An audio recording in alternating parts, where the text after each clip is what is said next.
আজকে কি করব? ১ম এ আমরা ঘর থেকে চান করলাম, পুজো দিলাম। তারপরে আমাদের মনোনয়নপত্র জমা দেওয়ার উদ্দেশ্যে আমরা রওনা দিলাম। তারপরে এখানে এসে আমাদের এখানে এটা কি মাঠ ছিল? হ্যাঁ? ব্যাবলা। ব্যাবলা স্কুলের মাঠে আমাদের একটা হোমযজ্ঞ হলো। হোমযজ্ঞ করে আমরা আমাদের সনাতন ধর্মের প্রতি যে আমরা শ্রদ্ধা, যে ভালোবাসা, যে ভগবানের যে আমরা শ্রদ্ধা যাপন করি, সেটা করে তারপর আমরা মনোনয়নপত্র জমা দিতে আসলাম। এখানে যেমনভাবে যেটা হয় প্রসেস সবকিছু ঠিক আছে। দেখুন দল ভেবেছেন, দল ভরসা করেছেন বলে ভেবেছেন আমার জন্য। এবার দলের ভরসা রাখাটা আমাদের কর্তব্য। আমরা দলের ভরসা রাখবো। আমরা হিঙ্গলগঞ্জ বিধানসভা জিতে দলের হাতে উপহার দেবো। দিয়ে তারপরে আমরা ১ম লড়াই যেটা আমাদের মা বোনেদের মাথা উঁচু করে বাঁচানো। আমরাও বাঁচবো এবং আরো হিঙ্গলগঞ্জবাসী সমস্ত মা বোনেদের মাথা উঁচু করে বাঁচাবো। দেখুন প্রথমত হিঙ্গলগঞ্জে একটা ব্রিজের দরকার। যেটা লেবুখালী দুলদুলি পাহাড় পার একটা আমার একটা ব্রিজের দরকার।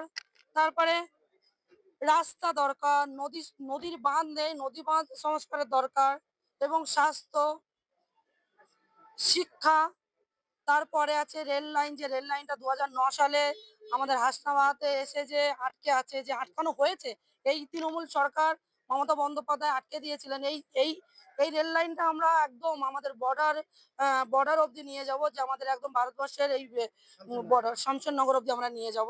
নিয়ে যাওয়ার পরে মানুষ বিভিন্ন ব্যবসা বাণিজ্যের সাথে যুক্ত হতে পারবেন এবং অসুস্থ মানুষ যারা কলকাতা শহরে ডাক্তার দেখাতে আসতে পারছেন না, ওনাদেরও সুবিধা হবেন। সকলের সুবিধার একটা জন্য এই ডবল ইঞ্জিনের সরকার আমরা নিয়ে আসতে চাইছি। দেখুন এখানে আনন্দ সরকার দাদা কি বললেন না বললেন আমার দেখার দরকার নেই। আনন্দ সরকার দাদার পায়ে ছুঁয়ে আমি প্রণাম করেছি। মানুষ হিসেবে উনি আমাকে আশীর্বাদ করেছেন। এখান থেকে বুঝে নিন যে হিঙ্গলগঞ্জ বিধানসভা ভারতীয় জনতা পার্টি জয়যুক্ত হচ্ছে। এটাই আমাদের একটা বড় পাওয়া, একটা চাওয়া আমরা অলরেডি পেয়ে গেছি।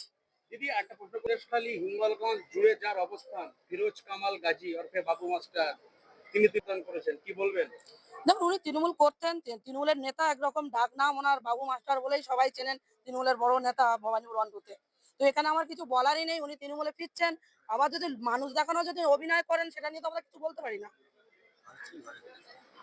বাবু মাস্টার তো বিজেপি করতেন, তিনি বিজেপি থেকে কখনোই বিজেপি করেননি। এটা একটা যেমন দেখুন আজকের তৃণমূল থেকে যে ওই যে ওর নামটা কি, যে ওই বাবরি মসজিদ নিয়ে করছিল, হুমায়ুন কবির যেমন অভিনয় করেছিলেন বাবরি মসজিদ একটা করার উদ্দেশ্যে, শুধুমাত্র একটা সংখ্যালঘু ভোট এক জায়গায় করার জন্য। বাবু মাস্টার কোনো ফ্যাক্টর না, ঠিক ওই ওনার মতোই হুমায়ুন কবিরের মতনই বাবু মাস্টার একটা চক কষেছিলেন।